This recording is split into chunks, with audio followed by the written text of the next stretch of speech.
New York City, Gotham, the Big Apple, the Melting Pot. One of the country's oldest cities has been coined various nicknames throughout its long-standing history. Today, we see a city of bright lights, endless noise, and diverse cultures. How did this mecca of development come to be? New York City has become the recognized city it is today as a result of various aspects of its history. Ellis Island immigration in the period following directly contributed to the vital growth of the city, both population-wise and culturally. The mass influx of not only immigrants, but also new ideas and opportunities for advancement brought in by the Ellis Island era were absolutely integral to the standing New York City has today as a major global city. The prospect of the flourishing United States of America and continual turmoil and dismay in Europe influenced over 12 million people to flock from their homes and reach the new land. Opening its doors on January 1st, 1892, Ellis Island altered the fabric of the American population for decades to come. It is said that at least 40% of the current U.S. population can trace some of their roots back to an immigrant from Ellis Island. How is this relevant to the growth of New York City? With a great intake of immigrants came great development for the city. 6 years after the doors to Ellis Island were opened, the layout of New York City would change forever. In 1898, modern New York City was established by linking the boroughs. Prior to this, the area around New York City was a series of small villages, hamlets, and other individual cities. Manhattan, Staten Island, Brooklyn, the Bronx, and Queens all were separate, smaller cities placed in different counties with surrounding towns and hamlets around them. By connecting these boroughs, New York City evolved from a scattered collection of small cities and villages to a booming urban center that welcomed global innovation.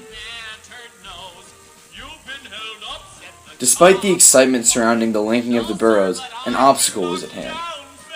Most of the boroughs were separated from the heart of the city, Manhattan, by a body of water. Seeing this as a pressing issue, plans were made to construct massive, grand bridges that would create pathways to the heart.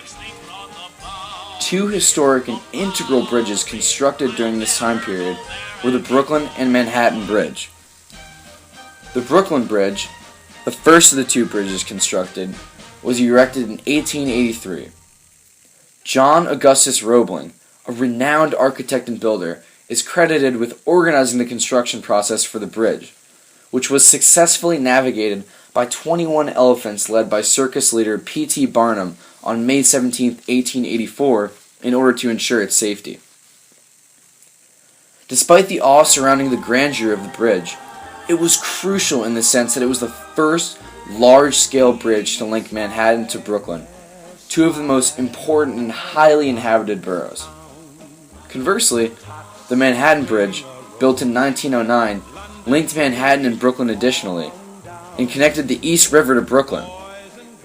Decades later, such bridges as Verrazano, Queensboro, and George Washington linked boroughs such as Staten Island and Queens to the commotion in Manhattan and other areas. The great innovation and advancement this city displayed and sought during this time period did not come easily.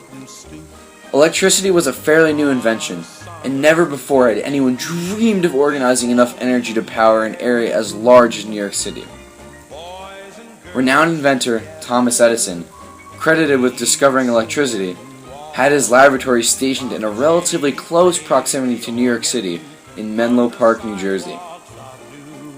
After witnessing Edison's innovation with awe, investor and banker J.P. Morgan offered Edison the capital he needed in order to carry out his dream of creating electricity and light on a large-scale domain such as New York City.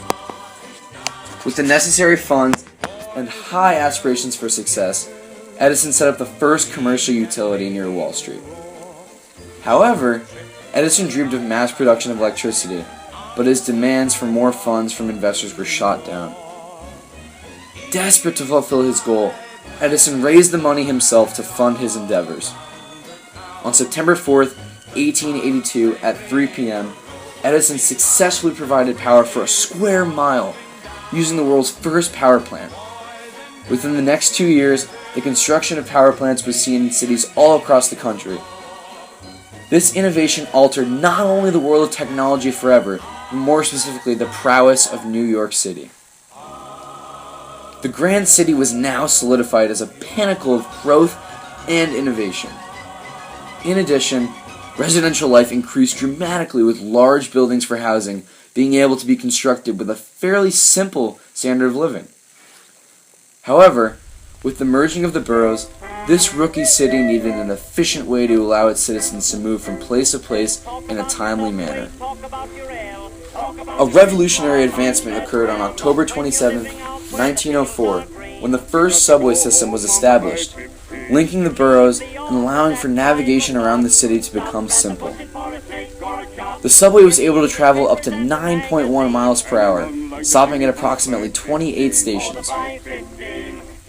The process of constructing this new route was an onerous and complex task. The construction process required intricate and ingenious engineering, in accordance with strong construction work. Engineers and construction workers faced difficulties constructing the lines around sewage and electrical systems, which, if tampered with, could have the city at civil dismay due to lack of resources. Most tracks were constructed with flat beam roofs, utilizing steel beams to support the ceiling portion, and terracotta pillars to both support and insulate the electrical lines that were necessary for the subways to run. This was the vernacular for most of the lines, while others were constructed above ground first, then being placed underground to properly assimilate with the area it was being placed in. Workers worked day in and day out to not only adequately construct the lines and ensure their safety and stability, but also arrange them in order to follow the path towards their designated routes. Not only did it allow for travel to become a simple task, but it also was able to help truly link the newly merged New York City, allowing for ideas and people to move back and forth from place to place and explore the booming city. With the industrial and commercial growth of the city, as a result of the increase in population, architectural advancements were imminent for the city. In 1889, the New York City skyline would change forever. The Tower Building was the city's first skyscraper, designed by Bradford Lee. This 11-story building towered over the smaller, antique structures that resided in the city for so long. This structure was followed by the impressive, colossal building such as the Flatiron Building, developed in 1901 and stood at 21 stories high. In addition, the commanding Woolworth Building was erected in 1913 and stood at an amazing 54 stories high. Although the technological advancements during this time period in New York City were truly revolutionary, a remarkable aspect of New York City is the defining culture.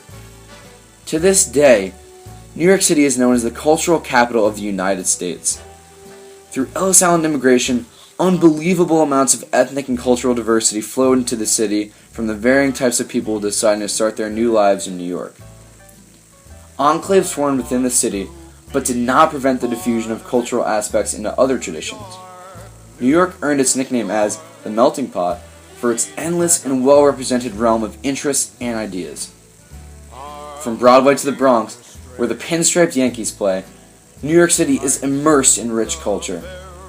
Even with the colorful array of cultures throughout the city, the concept of being a New Yorker is a pride that many citizens boast. With the technological, architectural, industrial, and commercial development of New York City during this time period, it was undoubtedly considered one of the global centers of the world.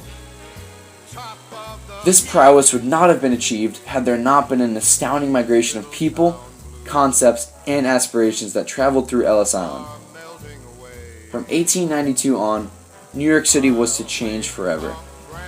The population was increasing every day, with 5,000 to 10,000 new citizens passing through Ellis Island.